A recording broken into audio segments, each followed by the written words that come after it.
Hi, friends. Welcome to Data Driven Buzz. I have been honored with our guest today. I've been looking forward for his presence. Bauer Fichter, Director of Performance Marketing for Media Thesis. Bauer is known for his dynamic marketing leadership with the passion of his storytelling.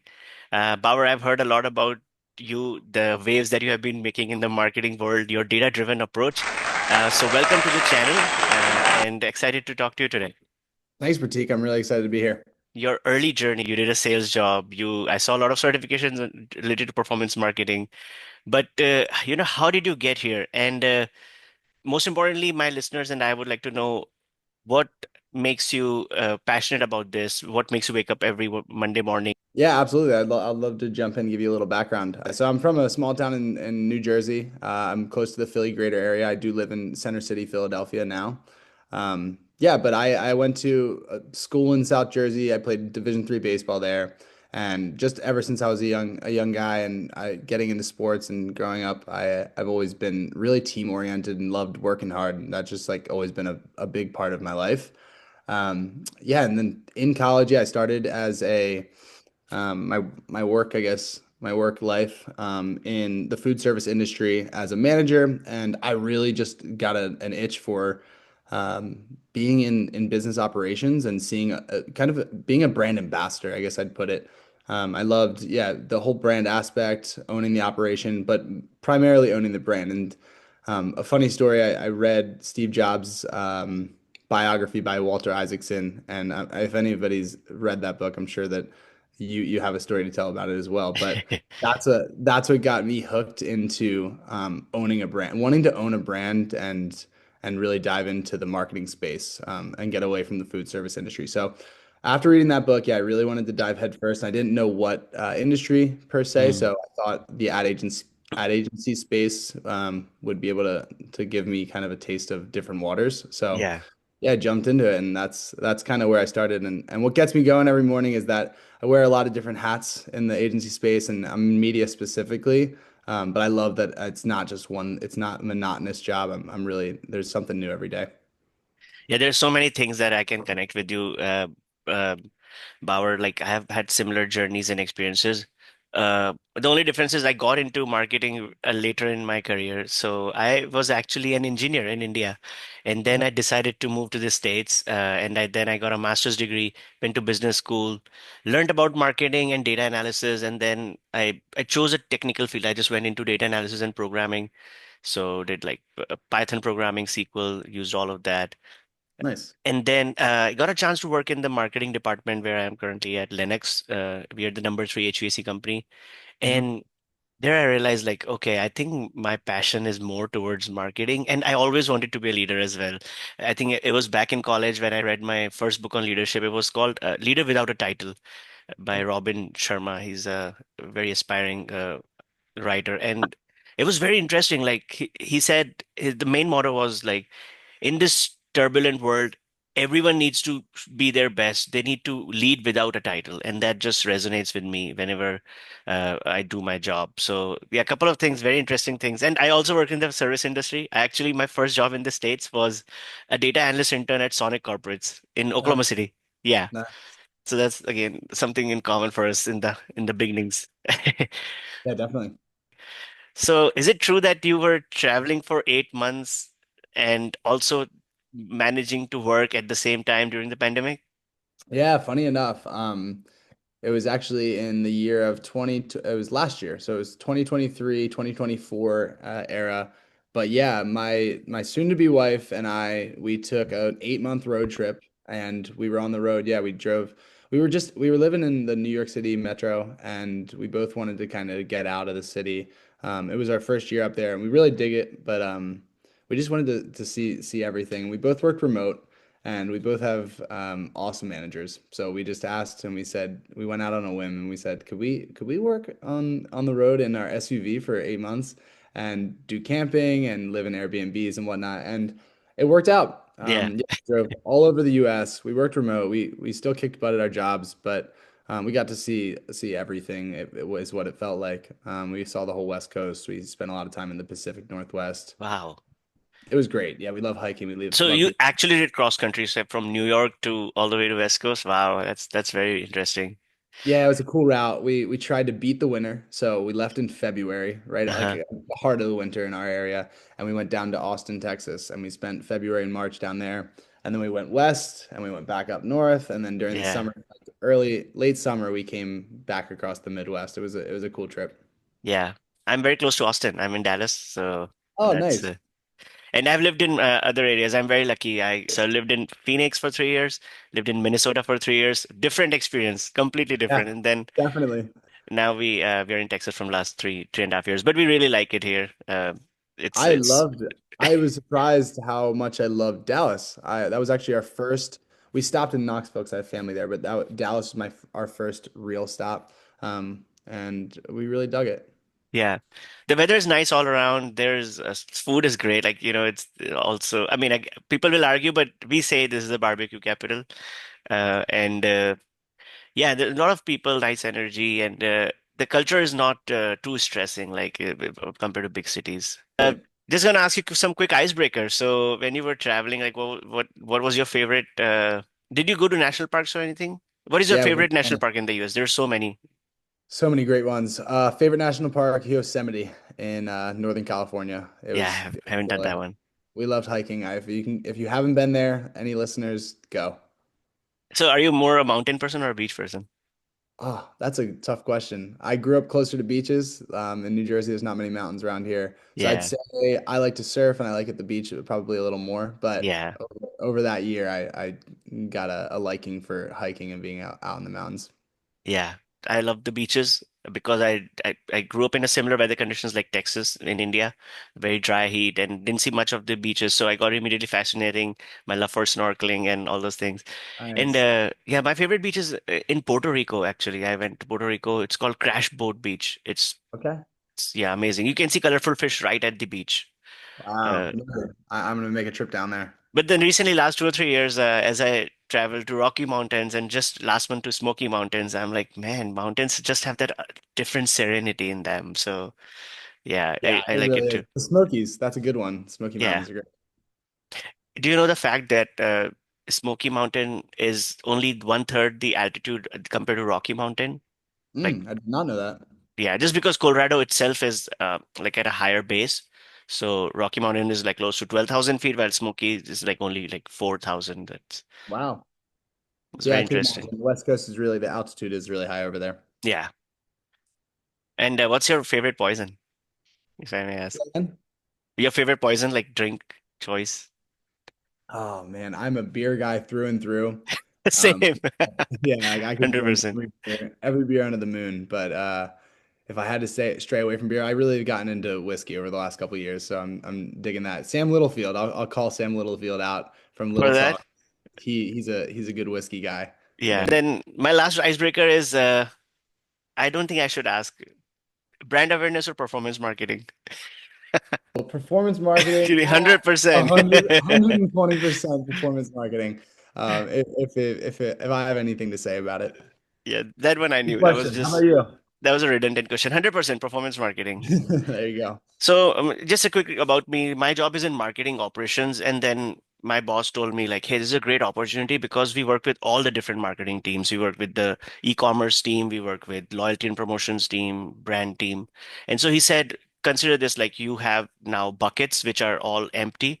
You have a little bit knowledge of SEO, a little bit knowledge of performance marketing, social media marketing, loyalty promotions. Now with your role, again, it's mostly data support, but try to learn and fill those buckets. And that's Right. what I've been trying to do. But the favorite bucket I like to fill is performance marketing.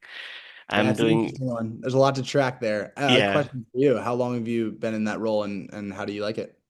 I've been that role for over 3 years now. I love it, especially last 2 years. I started directly working with our media agency, so I've been in the process of that, making that media strategy, and especially for the performance marketing. So I don't manage the upper or middle funnel. I manage the lower funnel, the budget that gets the direct lead impact we can see. It's very cool. Like it is also stressful, but again, like trying to learn new technology, trying and then waiting to see those results happen. It's very cool. Yeah, But gratifying. yeah, my recent thing that I'm getting into is programmatic advertising. And I know that's something you have done. So I would, in the course of this episode, I will try to take some tips from you, like how to get into it. And but yeah, let's go jump by jump. I have a few set of questions, and I have to ask about your current role at Media Thesis. I was automatically hooked when I saw your guys' website, like especially your philosophy at the top. I'm just going to read it out for the listeners. Uh, Media is a measurable and predictive financial investment shaped by proven experts, process, and definitive data and technology to provide a reliable return for accelerated growth. Man, walk me through that statement. That is just simply amazing. Very well written. Yeah, I love that you brought that up, and it's something that we really stand on and are proud of. Our team is small but powerful. We know that in media, we've kind of had to change our perspective because it's such a deep market. It's very Hmm. saturated. Had to change the way we look at things. And one of the main realizations we've had over the last couple of years is that clients look to us. They're a typically a marketing team or working with agencies Mm, to help support media. They're looking for us as They're looking at us as financial investors mm, with their media marketing dollars. mm. Um, at the end of the day, it is a financial investment. It's not as traditional as a typical financial investment, but it is, Yeah, and they're looking for ROI. So great. if there's not some form of reportable return on ad spend, we're not really doing our job. Yeah. So we know through, and so it's kind of the latter half of that statement is talking about how we actually get there with our partners, our process, et cetera. Yes. But ultimately, we're a financial investor for our client, and we need to prove that out. We need to prove that success, or we don't blame them for kicking us to the curb. So we need to prove that out from the start to the finish. So yeah, the process, we could get into the process if you want me to talk about that a little bit, Yeah. or where the name came from. But yeah, that's kind of in short and sweet. That's that statement. No, I'm definitely interested. Yeah. Especially when you said reliable return, right? And you stressed on the word data, because without data, you'll be just shooting in the dark. And that's why I really love that statement. But yeah, tell me more about the process. Yeah. So, I mean, media thesis as a whole, we think our thesis is that media is at the forefront of communicating with consumers. So, like taking a step back to when you asked what gets me going and like why I enjoy what we do, we're actually the last leg of this whole marketing operation when we communicate with our audience. And Hmm. then we're also the full circle when the audience communicates back with us or engages. We actually see both sides of that. So we're really at the That's a forefront good point. of that Mm, communication between marketing and the whole marketing operation and the audience. So I love audience curation. That's another thing that's really mm, lights me up. So being at that forefront, we are confident that we're the forefront of marketing, and we also core drivers of success. mhm. And then as for the process, you mentioned data. I've mentioned data. We all talk about data. We use historical data like always. If we have it, we use it Yeah. to build that strategy, our goal, and set expectations for our campaign. And then as we go, we also leverage data, tracking our campaign performance, Yeah. just develop whether we're being successful or unsuccessful along the way. And then holistically, we just evaluate that success based on bottom line business goals. And then we refine and move forward. And that's kind of the point where I feel like we become really sticky as an agency Mm, because we're doing this along the way, that it's tough for agencies and yeah. end clients to let go of us because we're really a tight partner with them. Yeah. Oh, this is great. And another thing is that there's so much volume of data every minute that is being generated by these marketing campaigns. So that's another struggle to be able to pick the right uh, things. And that what comes to my next question. Yes, data skills are great, but how can we also leverage AI to make sure we are able to summarize from all that volume of data, like all that sea of data? How can we so do you strongly believe in the AI as well, like you and your media thesis? Yes, absolutely. AI is a movement that is not going to go away, I believe. Mm. And I Yeah. think that I wouldn't say any agency that's not already started is behind per se, but we strongly believe at Media Thesis that if we're not at least talking about it and getting AI more and more ingested into our process, that we're gonna fall behind. So yes, to your point, with so much data, There's so much data out there that's it's not humanly possible to evaluate and Yeah, analyze. You almost have to find, and traditionally you just find like a specific metric, some form of KPI or something that'll tell you a story, right? yeah, Because AI can help consolidate, as we all know, consolidate all of that into a singular picture and tell a whole story. So that's how we're using yeah. AI right now. But I heard something really interesting yesterday that AI does two things in the marketing space right now. Hmm. One, it's all about efficiency. So internalizing your Hmm. workflows. So let's try to make an agency of 10 people work like an agency of 100 people. That's one of our core goals. Wow. And then two is just the effectiveness of AI. So whether that's working with our Mhm. clients to make them and make our work more effective, or it's, yeah, setting up workflows or delivering certain deliverables like a brand audit or business reviews, you can Mm. leverage AI for stuff like that. So Yeah, efficiency and effectiveness to make our work better and make it more efficient. That's kind of how we're leveraging yeah. AI. Yeah, that's. I want to hear what your thoughts are on AI and your movement internally.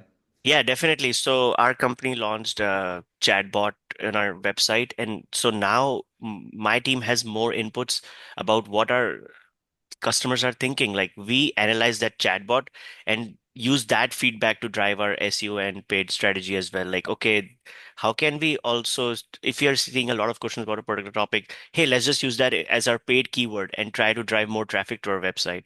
So that gives us great insights, and also it solves our customers' problem at the same time. Like we receive less number of calls, so our people have like time to do more things. So AI definitely is solving for a lot of things. I also want to reference Sam. I was hearing one of his podcasts where Roop mentioned that it, like in the past, Roop has been a marketer for like decades, right? And he said that it used to take him weeks to create customer personas, which now he can do in 15 minutes with the power of AI. So I think that's a great example on the effectiveness. And you know, it's really interesting. You bring up a good point is how our company, and this is something that I'm trying to storyboard for our agency, is how can we track that? How Yeah. can we track the efficiency? It's a really fun space to tap into. Mm. It's time spent on certain projects that we can cut down on. I mean, it gets into the payroll side of things, but it's not necessarily we're going to cut payroll. It's more or less we just have so many more hours on our weekly, monthly, yearly basis that we can spend at that point of strategic thinking. So instead Yeah. of working, like I said, with 10 people doing 40 hours a week, it feels like we can work with 100 people doing 40 hours a week. Very well said. But that's a very high expectation, though. Yeah, yeah. Let's start with maybe 10 people working like 20 and 20. But do you enjoy working with Chris? Did he first approach you for this, or how did you find about media thesis? yeah, I love working with Chris. Chris Sullivan's he's an awesome guy. He runs a really tight agency. We do really good work, and he's a great mentor of mine. But yeah, so no, actually, coming out of school, I was still in the food service industry. I was in management there, and I was looking at ad agency roles, and there was a spot for a media coordinator at Princeton Partners, which Mm, is a full service agency out of Princeton. mm, And Media Thesis is the sister agency of Princeton Partners. So we are just essentially the preferred media partner of Princeton Partners, but we were the media department when I first started. And yeah, I searched the job. It was something that I felt like was right up my alley, and it worked out. And the rest is history. yeah. I heard you in the Sam's podcast. You said like you have clients, but you also have other agencies as your clients. And that sounds very interesting. Like I have not heard of that before. So Yeah, tell me a little bit more about that. yeah, it's a really cool. I'm glad you brought that up. It's a really cool business model that we have. So like I had mentioned, I started at a full service agency, Mm, Princeton Partners, very similar to Littlefield Agency. mm, And we're full service. We have creative production in-house, we had media in-house, and we have a full account team, mm, leadership. We work with a lot of end advertisers. What we were doing a lot was helping because we had media in-house. We were buying mm, programmatic, we were buying digital media across the board and traditional. We were helping other small to mid-sized agencies that couldn't handle the media operation in-house. mm. We were helping and white labeling ourselves as their agencies. So we were working Okay. with competitors in the space to help assist them essentially in their media Mm, buying operations. And there was like a mild conflict of interest. yeah. They didn't like that they were giving us business. So we created our own entity called Media Thesis. Ultimately, to avoid that conflict of interest, because we're agnostic, we don't have a bias towards any Yeah, agency. And so now, yeah, we work with about 7 or 8 agencies that's across the U.S., and we just help make them better, ultimately, and just driving client success. That's very interesting. But how do you not have ego clashes? Because sometimes when we are working with our media agency, our in-house marketers have a philosophy, they have certain philosophy, and then we have ego clashes. No, I think we should spend more money on the ad, directing traffic directly to the locator page, not the products page. How do you manage that aspect? That's a really great question. We are I don't know, we haven't ran into too many issues with conflicting opinions when it comes to media. We have a very strong process, and we have a lot of strong case studies on why our performance marketing strategy works. And I think that when an agency comes to us for support, they're typically open ears, open arms, and Mm, looking for our yeah, strategy. So we haven't ran into too many issues, knock on wood. But we're also very flexible and fluid, and we love testing things. So if yeah, we ever butt heads, we can always test and prove out using data. yeah. I was gonna tell the same thing. That's how we manage our conflict, A to B testing. Yep, we testing. There you go. Yeah. Hey, tell me about your experience presenting at the Magnet retreat in Miami. So, for our listeners, Magnet is a network for media agencies, different media agencies. They can collaborate together through this medium, and I believe it's about 40 agencies, but different parts from the world, right? Like, that's very cool about it. And then you were there in the retreat at Miami, correct? Correct. Yeah, it was their first media retreat specifically. So Hmm. just talking about digital media. Wow. Yeah, it was awesome. Man, was I nervous. It was a good time, but I'm a young professional, and it was my first time speaking in a room of I would say 50, 60 plus people. And Yeah. afterwards, and once I got into the middle of it, I was cruising, I was feeling good, but I went into that, I was shaking. It was great. I love getting outside of my comfort zone, and I feel like everyone loved it and enjoyed Yeah. my story. I had some good Moneyball references in there. Um, Great movie. yeah, great movie, great concept, but it was good. It was fun. I think everyone appreciated it. I kicked it off too. I was the first presentation, which was great because I got it That's right always difficult. Yeah. off my back. It was perfect. But I told Sam this, I think in the Little Talks podcast, I said I flew down there with a mustache, and when I landed, I was like, oh my gosh, I was nervous, and I didn't want to look like a fool with my mustache. So I shaved it off. That's how nervous I It was. looks better though. Like it, yeah, I dig the Yeah. mustache. Thank you. Yeah. And is that the first time you met Sam? Was it there? It was down there. Yeah, we had gone back digitally like via email a few times, and on LinkedIn we connected. But yeah, it was the first time. Sam, what a great guy. You know Sam Yeah. personally? I'm getting to know him personally. Yeah, we have been friends for over 6 months now. Yeah, he's very Yes. cool. And he's one of my mentors, honestly. Yeah. Yeah, he's a great guy to have as a mentor, and he runs a great shop over in Tulsa, Oklahoma, and they do awesome work. But yeah, I'm glad we could connect through him. It's awesome. Yeah. I mean, it's great. But yeah, a little bit about me as I started learning more about marketing and my passion for being a future leader, I realized I have to improve my skills. Sure, I have a lot of passion about what I do, but if I don't come across my point clearly to my team, then it's not the same. As I speak, they don't listen the same thing, and so I got involved with the Toastmasters group. If you know that, it's a public speaking group. It's like bunch of people meeting every once a week, every hour, and just helping each other with encourage constructive criticism and encouragement. So we do like practice speeches about any topic, and then we also have some impromptu speech. So you will be handed a topic and you have to speak about it for 2 minutes, and that has helped me a lot. Like in the last 3 years, I'm actually the club president for my local club right now. Oh, congrats. That's awesome. Yeah. What did you say it was called? The It's called Toastmasters. It's in many countries. It was founded in the US, and it's a public speaking club. There are, if you Google about it, you might see like five in that in your city. They're like there are a lot of clubs, and yeah, they help people get better public speaking. So you can see people from every age in the club. You will see some people just there to help other young folks. They've been public speakers for 20, 30 years, and then you see a lot of young folks. So you see a good mix, and people are just helping each other become better at public speaking, get that fear out. Make yeah, I sure love that. make sure you're able to give your best at the stage. That's really great. I honestly, I like public speaking. I do. It was a nerve-wracking topic, but I truly believe that preparation is everything. If you knew it, you know what you're going in there talking about, and if you're energized about it, it ultimately will work out in your favor. Yeah.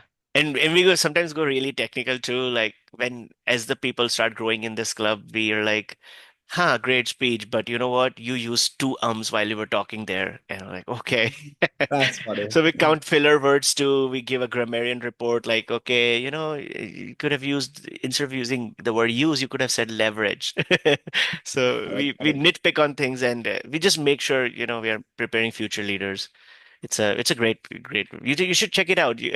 Any Toastmasters club you can have first couple of meetings free as a guest, so maybe you can go check out one in your area. Absolutely. I'll definitely take a look. All right.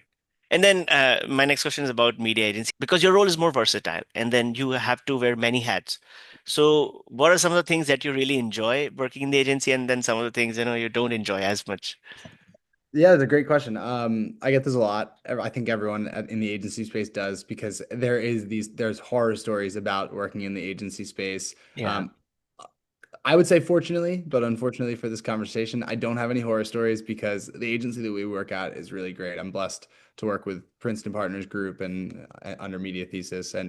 But what I love to do is I love owning a brand, thinking like a Mm, brand ambassador. So a lot of what we do is not just media buying, but it's kind of looking through the lens of the brand ambassador and being kind of like mm, a brand consultant in a sense. So I love feeling like I have a couple clients where I really am really close with our point of contact there, mm, and we think strategically, not just through the lens of media, but holistically. So yeah. I love being in that role. That's awesome. I get a lot of I feel very empowered from managing teams. So Yeah. working in a group of people and not working like by any means above Mm, any individual, but just kind of working as a collective yeah. and getting things done and seeing that impact. That's a great one. And then I always say this, but solving business problems with media. So Yeah. figuring out that business problem that there's an issue, collectively coming together as a team, figuring that out, and then going to my where I think I'm a subject matter expert is in digital media and saying how can we move the needle where I'm at in the operation. And I think that's what I like the best. What I don't like is when I go on a day vacation or just take a day off or a sick day and you come back Yeah. with 200 emails. That's the only thing I don't like. But everything Yeah. else is smooth sailing. Yeah, I know that's so tricky, right? When we have to take a vacation, being a working professional, you come back, it's such a harder day. First Oh, day. 3 days. It's like a 3 day vacation hangover through your work email. Yeah. But yeah, it looks like you are lucky. You're working in a competitive environment, but you have support of your teammates. I want to touch base on programmatic advertising again. So I saw you have certifications in that. You probably learned about it. Are you also using it in your actual role? Yeah. Hmm. So day by day, I still have a seat on the trade desk and I buy Okay. yeah, I buy lots of media for my clients through programmatic advertising. I've sat on quite a few DSPs in my time. I learned programmatic advertising about 2.5, 3 years ago now, and I've floated from different, like I said, multiple DSPs. We've landed at the trade desk, as we all know. The trade desk is top notch. They're Yeah. the best in the business, but that doesn't mean we don't test other DSPs, and we want to hold them accountable. So. Mm, But yeah, we started buying programmatic media in-house about 2.5 years ago, like I had mentioned, when we fully mm, developed Media Thesis as 100% our digital shop. mm. Uh, yeah, I mean, as for any like types of advice, honestly, there's so many good resources out there, but I would just say learn by doing. Fall forward. That's like the most I would say critical advice I have for anybody kicking off programmatic advertising. Obviously, it's a financial investment. Set up guardrails, make sure that you don't waste money and spend money inefficiently, but you have to just do it. You just got to get Yeah. in there. And then also, when you're doing that, I would say the most important guardrail to set is Mm, um, setting up inventory rails, making sure that you're staying away from MFA, so made for advertising yeah. inventory. Um, and yeah, just steering clear of that the bottom of the marketplace inventory that they're Mm, selling for really, really low CPMs. that is just ineffective and doesn't do the trick. We are 110% a premium inventory media buying agency. I'd Hmm. rather spend an extra $10 CPM, $10 on top of a CPM premium to be on the Hulus, the Netflixes, et cetera, Yeah. opposed to um, the late night streaming TVs that nobody's watching. Yeah. Man, we personally have got such good returns with connected TV. Connected TV, retail marketing, that's also big because Walmart, Target, these big companies have so much consumer data, like they have so much data, and then these will be again, I think they will expand in the coming future, right? Would you agree? Absolutely. Mm. Yeah. Retail marketing, you're saying? Yeah. Yeah, and they're all building. The beauty of that too is they're building out their own DSPs right now. Yeah. All of them are, and they're not even just building out; they're way past the beta stage. They're built out, and it's Mm. all on the It's all on the trade desk interface, pretty much. So, and the one beautiful thing about the trade desk too is they're agnostic. So, if I would give you, if I could recommend anything else too, it's to make sure that you're holding your DSP accountable, that they're Mm. not prioritizing inventory. That is within their own SSPs. Yeah. All right, we are coming to the end of our podcast. It has been such a interesting conversation with you, Bauer. I want to invite you again, like maybe in a couple of months, maybe we can discuss on a particular topic in detail. Yeah. But just before you go, I want to ask about because our world is so fluctuating, new technologies come in every time. What do you think can be a disruption in the next few years, and like how can media agencies and marketers stay competitive? Yeah, that's a good question. I think that the main the simple and short answer is AI, staying Yeah, ahead of the game in AI. That's what definitely. everyone would say. But I heard something really interesting in an event yesterday. I went to a seminar yesterday about GEO, so generative Hmm. engine optimization. Yep. It's not a new term; it's been around, but that I think is what everyone needs to start to think about for their clients in the Yes. agency space or internally. But just making sure to leverage not just AI for workflows. Yeah. Search engine game is changing a lot Hmm. because Oh, of AI, big time. and making sure that you're putting out the content that helps the brand recognition when it comes to those AI search engines, I think is Yeah. going to be really huge. And another thing I'll say, and this isn't specific to marketing, I think this is holistic, but mark workplace culture. I Hmm. think that's not ever going out of style, and I think people are losing that a little bit coming out of COVID. I think it's really important to worry about the workplace, or not worry about, but focus on the workplace culture Okay. and make sure that everyone feels seen and there. So. Yeah. That's a great point. I know that because team collaboration becomes so much important. People are coming back to office. Some of them don't like it. I personally love it. I love going to office. It just gives me more focus, and I enjoy working around my teammates. But yeah, it's something people need to be on the same page with it. Like, okay, that COVID time is over. I think it's time to get back to office and more in-person collaboration. Yep. Bar, that was so interesting. And actually on that geo thing, I saw a very good short format video where it was saying like if you don't properly index your content on the website, what AI bot will see is just like bunch of boxes and it will Yep. not be able to read your content. So that becomes very important, what you Yeah, said. there's some coding and HTMLs that you can place on your site that helps that. Yeah. And to that point, not to come back to it and interject, but third party sites are really important. Backlinks are great, but third party sites like Reddit and Wikipedia are way more relevant these Yeah. days. AI We, search engines. we are So actually tracking like if AI is referencing us, our team, like we are able to track using our SEO tool, like if they are mentioning us or giving us a oh, it's citation awesome, more than our competition, like that's one of the metrics we're tracking. amazing Yeah. way to do it. Bauer, man, loved it. So such an interesting and intelligent conversation today, and I hope you very good. Wish you very good luck in your journey, and hope to stay in touch. Yeah, absolutely. Let's stay in touch. I'm honored to be here. This is awesome. I had a great time, Prateek. It was great getting to know you. Let's stay in touch for sure. Yeah, thanks, man. And